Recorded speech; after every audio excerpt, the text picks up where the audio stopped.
Technology is best when it brings people together, but it becomes dangerous when it moves people all together away.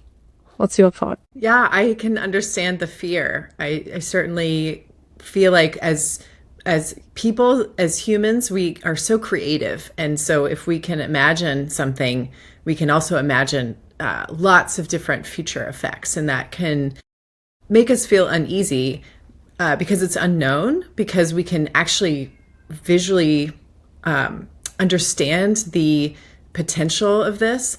But I do want to caution us to not feel too worried. These technologies have actually been around for a while. Data-driven software is, something that folks have been using in various sectors, especially finance and financial speculation, for decades now.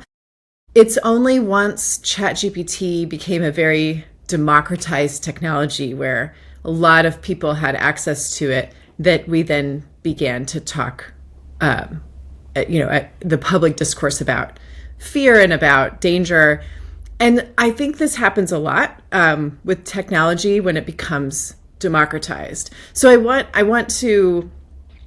us as a society to have that rational response as well, that we can recognize we have fear. We typically have fear around large, like everyday people having access to really powerful technology, and that sort of can exacerbate our fears. But there's a really wonderful side of it, right? Which is that democracy piece, which is once you put powerful technologies in everyone's hands and you don't hold on to it and you don't keep it separate, you don't keep it just with the gods, right? Like the gods hand it to the people. Wonderful and amazing things happen.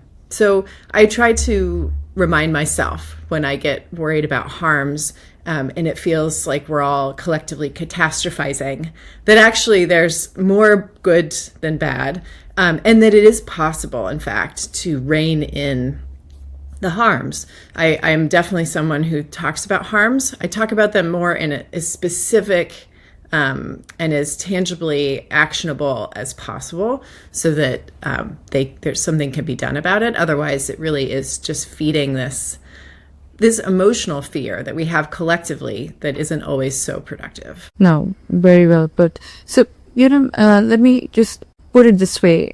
In a world that is racing ahead with AI and digital systems all across, how do we ensure we actually don't lose that human soul behind that code? That is a really good question. And I love that we're keeping it in the philosophical realm. I think that at the end of the day, these things are made by companies. They are products that are being sold and people pay for. And in that sense, this is, yes, it might be a new technology, but the ways of bringing a product to market and having people use it and then being responsible for what happens next, these are things we know how to deal with.